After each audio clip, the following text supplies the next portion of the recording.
Shri K N Gopinath, Manorama പുറത്തുവിട്ട വാർത്ത താങ്കളടക്കമുള്ള CITUവിൻ്റെ നേതാക്കന്മാരിൽ ഏത് തരത്തിലുള്ള ഒരു പ്രതികരണത്തിലേക്കാണ് നയിക്കുന്നത്? എത്രമാത്രം യാഥാർത്ഥ്യമുണ്ട് ആ വാർത്തയിൽ?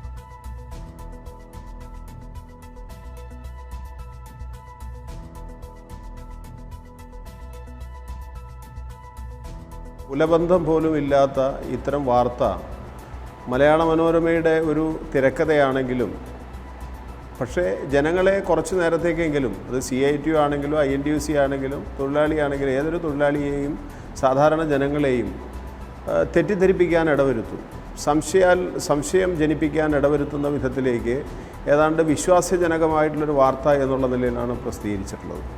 മലയാള മനോരമയെ പോലുള്ള ചില മാധ്യമങ്ങൾ ഇത്തരം അവാസ്തവമായിട്ടുള്ള വാർത്തകൾ ചമച്ച് അത് പ്രചരിപ്പിച്ച് അത് ആഘോഷിക്കുന്ന ഒരു പാരമ്പര്യമുള്ള ഒരു പത്രമാണ്. സ്വാഭാവികമായിട്ട് അതുകൊണ്ട് മനോരമയുടെ വാർത്തയിൽ വലിയ അത്ഭുതമൊന്നും എനിക്ക് തോന്നിയിട്ടില്ല. മനോരമയല്ലാതെ മറ്റു പത്രങ്ങളെല്ലാം കേരളത്തിലെ ഇടതുപക്ഷ ജനാധിപത്യ മുന്നണി ഗവൺമെൻറ്റിൻ്റെ ആ ബഡ്ജറ്റിൻ്റെ നല്ല പ്രപ്പോസലുകളെ സംബന്ധിച്ചും, അതുകൂടാതെ കേരളത്തിലെ ഗവൺമെൻറ് പൊതുമേഖലാ സ്ഥാപനങ്ങളെ സംരക്ഷിച്ച് നവീകരിച്ച് മെച്ചപ്പെടുത്തുന്നതിനാവശ്യമായിട്ടുള്ള ബഡ്ജറ്റിൻ്റെ നിർദ്ദേശങ്ങളെ സംബന്ധിച്ചുമൊക്കെ നല്ല വിധത്തിലേക്ക് എക്സ്പോസ് ചെയ്ത് പ്രചരിപ്പിച്ചപ്പോൾ മനോരമയ്ക്ക് മാത്രം 18 പൊതുമേഖലാ സ്ഥാപനങ്ങളെ താഴിട്ട് കൂട്ടിയെന്നാണ്. ശരിക്ക് bureau of public sector enterprises BPEയുടെ ഒരു ക്യാരി ഫോർവേഡ് നമുക്ക് വിശേഷിപ്പിക്കാവുന്ന ഒരു ടേമുണ്ട്. അത് എക്കണോമിക് ടേമാണ്. അത് ബഡ്ജറ്റിൻ്റെ അനുബന്ധ രേഖകളിൽ ഒരുപാട് കാര്യങ്ങൾ ബഡ്ജറ്റ് വിശദീകരിക്കുന്നുണ്ട്. പക്ഷേ ബഡ്ജറ്റിൻ്റെ അനുബന്ധ രേഖകളിലുള്ള ഈ കാര്യം സൂചിപ്പിച്ചുകൊണ്ടാണ് പൂട്ടാൻ തീരുമാനിച്ചു എന്ന് പറഞ്ഞത്. എത്രയോ വർഷങ്ങൾക്ക് മുമ്പ് വൈൻഡപ്പ് ചെയ്ത് സാധ്യമല്ല എന്ന് പറഞ്ഞ ആ സ്ഥാപനങ്ങൾ, അവിടുത്തെ തൊഴിലാളികൾ ആരും തന്നെ ഇന്ന് ജീവിച്ചിരിപ്പുണ്ടാവില്ല. പലരും 40 കൊല്ലവും അതുപോലെ തന്നെ 20 കൊല്ലവും 22 കൊല്ലമൊക്കെ മുമ്പ് അടഞ്ഞുപോയ വ്യവസായ സ്ഥാപനങ്ങളാണ്. ആ വ്യവസായ സ്ഥാപനങ്ങളുടെ തൊഴിലാളികളുടെ എല്ലാ ക്ലെയിം സെറ്റിൽമെൻറ്റും പിന്നീട് വന്ന ഗവൺമെൻറ്റുകൾ നടത്തിയിട്ടുണ്ട്. അതിൽ 18 സ്ഥാപനങ്ങളിൽ മഹാഭൂരിപക്ഷം, അതുകൊണ്ട് 10ഓളം സ്ഥാപനങ്ങൾ യഥാർത്ഥത്തിൽ ഉമ്മൻചാണ്ടി സർക്കാരിൻ്റെ കാലത്ത് തന്നെ വേണ്ടെന്ന് വെച്ച സ്ഥാപനങ്ങളാണ്.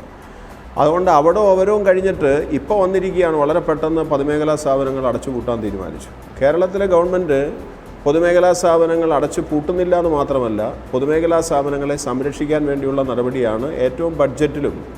ഞങ്ങൾ സ്റ്റാറ്റ്യൂട്ടറി ഡ്യൂസ് എല്ലാം സെറ്റിൽ ചെയ്യുന്നതിനാവശ്യമായി കുറച്ചെങ്കിലും പണം പ്രത്യേകമായി ഈ പ്രാവശ്യത്തെ ബഡ്ജറ്റിൽ മാറ്റിവെക്കണമെന്ന് CITU general secretary Sahib Elamaram Kareem, അദ്ദേഹത്തോടൊപ്പം ഞാനും ഉണ്ടായിരുന്നു, പ്രീ ബഡ്ജറ്റ് ചർച്ചയിൽ.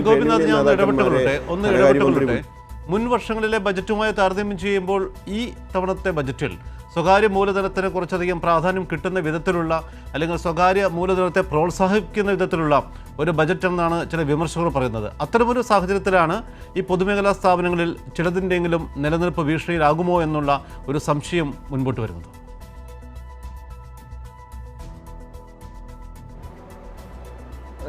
ചോദ്യം വ്യക്തമായില്ല എനിക്ക്. ഞാൻ പറയാൻ വന്നത് 276 കോടി രൂപ സാധാരണ എല്ലാ പൊതുമേഖലാ സ്ഥാപനങ്ങൾക്കും ഒരു ബഡ്ജറ്ററി സപ്പോർട്ട് ഉണ്ടാവും.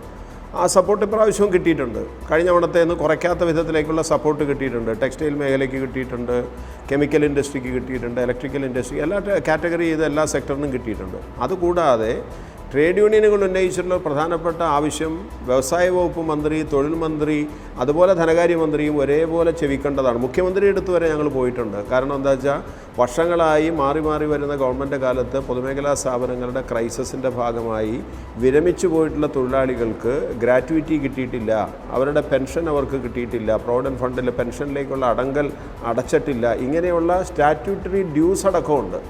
വർഷങ്ങളായി ശമ്പളം കിട്ടാത്തവരുണ്ട്. അവരിൽ ചിലരെല്ലാം മരണപ്പെട്ടു പോയി.